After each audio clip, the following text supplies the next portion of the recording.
அனைவருக்கும் வணக்கம். மணிமகிழ் போட்டித் தேர்வுக்கான யூடியூப் சேனல் தங்களை வரவேற்கின்றது.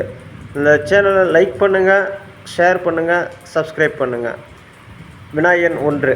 சுறாமீன் தாக்கியதால் ஏற்பட்ட புண்ணை நரம்பினால் தைத்த செய்தி கூறும் நூல் எது? Option A Pathitrupathu, option B Kurunthogai, option C Natrinai, option D Kar 40.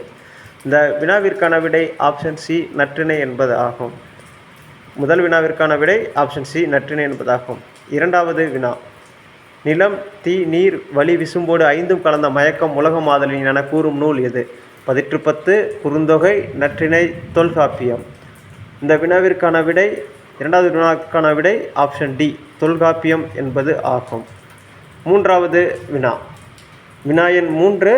கடல் நீர் முகந்த கமஞ்சுள் எழிலி என்ற பாடல் வரி இடம்பெற்றுள்ள நூல் எது? பதிற்றுப்பத்து, குறுந்தொகை, கார் 40, சிலப்பதிகாரம். மூன்றாவது வினாவிற்கான விடை ஆப்ஷன் சி கார் 40 என்பது ஆகும். மூன்றாவது வினாவிற்கான விடை ஆப்ஷன் சி கார் 40 என்பது ஆகும். வினா எண் 4. நெடுவெல்லூசி நெடுவசி பறந்தவடு என்ற வீரர் ஒருவரின் காயத்தை வெண்ணிற ஊசியால் தைத்த செய்தியை கூறும் நூல் எது? பதிற்றுப்பத்து, கார் 40, இனியவை 40, மணிமேகலை. இந்த வினாவிற்கான விடை option Pathitrupathu, option A Pathitrupathu என்பது ஆகும். வினா எண் 5.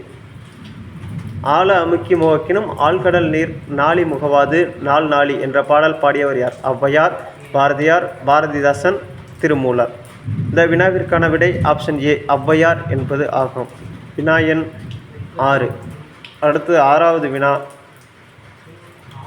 திணையளவு போதா சிறுபுல் நீர் நீண்ட பனையளவு காட்டும் என்ற பாடலை பாடியவர் யார்? தொல்காப்பியர், வீரமாமுனிவர், திருத்தக்கத்தேவர், கபிலர். வினாவிற்கான விடை கபிலர் என்பது ஆகும். ஆப்ஷன் டி கபிலர் என்பது இந்த வினாவிற்கான விடை ஆகும். அடுத்து 7வது வினா. ஆயுத எழுத்து ஒலிக்க ஆகும் கால அளவு? 1 மாத்திரை, அரை மாத்திரை, 2 மாத்திரை, 3 மாத்திரை. ஆயுத எழுத்து ஒலிக்க ஆகும் கால அளவு அரை மாத்திரை என்பது ஆகும். ஆயுத எழுத்து ஒலிக்க ஆகும் கால அளவு அரை மாத்திரை என்பது இந்த வினாவிற்கான விடையாகும்.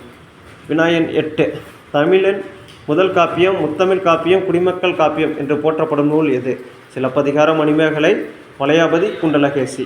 இந்த வினாவிற்கான விடை ஆப்ஷன் ஏ சிலப்பதிகாரம் என்பது ஆகும்.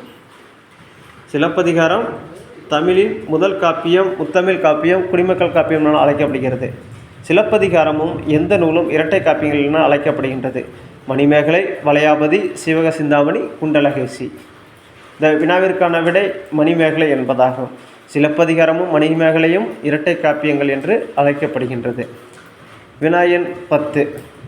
கழுத்தில் சூடுவது எது?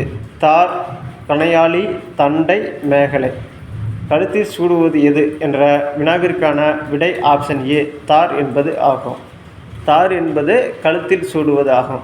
தார் என்பதற்கு பொருள் மாலை என்பது ஆகும். வினா எண் 11. கதிரவனின் மற்றொரு பெயர் எது? ஆப்ஷன் ஏ புதன், ஆப்ஷன் பி ஞாயிறு, ஆப்ஷன் சி சந்திரன், ஆப்ஷன் டி செவ்வாய். கதிரவனின் மற்றொரு பெயர் வினாவிற்கான விடை ஆப்ஷன் பி ஞாயிறு என்பது ஆகும். வினா எண் 11க்கான விடை ஆப்ஷன் பி ஞாயிறு என்பதாகும். வினா எண் 12. பின்வரும் நூல்களுள் பாரதியார் எழுதாத நூல் எது? பாஞ்சாலி சபதம், கண்ணன் பாட்டு, இருண்ட வீடு, குயில் பாட்டு. வினாவிற்கான விடை இருண்ட வீடு என்பதாகும். இருண்ட வீடு என்ற நூலை எழுதியவர் பாரதிதாசன் ஆவார். வினா எண் 13. சித்தம் என்பதன் பொருள் என்ன? சித்தம் என்பதன் பொருள் உள்ளம், மனம், குணம், வனம். 13வது வினா. சித்தம் என்பதன் பொருள் என்ன? இதன் விடை ஆப்ஷன் ஏ உள்ளம் என்பது ஆகும். 13வது வினாவிற்கான விடை உள்ளம் என்பது ஆகும். வினா எண் 14. தென்திசை குமரி ஆடி வடதிசை ஏகுவீராயின் என்ற பாடலை பாடியவர் யார்? மாசாத்தியார், இளங்கோவடிகள், அந்தி இளங்கியரனார், சக்திமுத்த புலவர். இந்த வினாவிற்கான விடை ஆப்ஷன் டி சக்திமுத்த புலவர் என்பது ஆகும். 14வது வினாவிற்கான விடை சக்திமுத்த புலவர் ஆவார். இந்தியாவின் பறவை மனிதர் என அழைக்கப்பட்டவர் யார்? அப்துல் கலாம், சலீம் அலி, பாரதியார், பாரதிதாசன். 15வது வினாவிற்கான விடை இந்தியாவின் பறவை மனிதர் என அழைக்கப்பட்டவர் ஆப்ஷன் பி சலீம் அலி என்பவர் ஆவார். வினா எண் 16. உலக சிட்டுக்குருவிகள் தினம் எது? March 20, March 21, March 22, March 23. உலக சிட்டுக்குருவிகள் தினம் மார்ச் 20 ஆகும். மார்ச் 20 உலக சிட்டுக்குருவிகள் தினமாக கொண்டாடப்படுகின்றது. வினா எண் 17. சிட்டுக்குருவி வாழ முடியாத பகுதி எது? துருவப்பகுதி, இமயமலை, இந்தியா, தமிழ்நாடு. 17வது வினாவிற்கான விடை ஆப்ஷன் ஏ, துருவப்பகுதி என்பது ஆகும். துருவப்பகுதிகளில் சிட்டுக்குருவிகளால் வாழ முடியாது என்பது ஆகும். 18வது வினா, கிழவனும் கடலும் என்ற புதினத்தை எழுதியவர் யார்? சாண்டியாகோ, மனோலின், எர்னஸ்ட் ஹெமிங்வே, மூவர். இந்த வினாவிற்கான விடை Ernst Hemingway, option C, Ernst Hemingway என்பது கிழவனும் கடலும் என்ற புதினத்தை எழுதியவர் ஆவார். 19வது வினா, சார்பெழுத்துக்கள் எத்தனை வகைப்படும்? 6, 8, 10, 5. வினாவிற்கான விடை ஆப்ஷன் சி, 10 என்பது ஆகும். சார்பெழுத்துக்கள் 10 வகைப்படும் என்பது ஆகும். வினா எண் 20.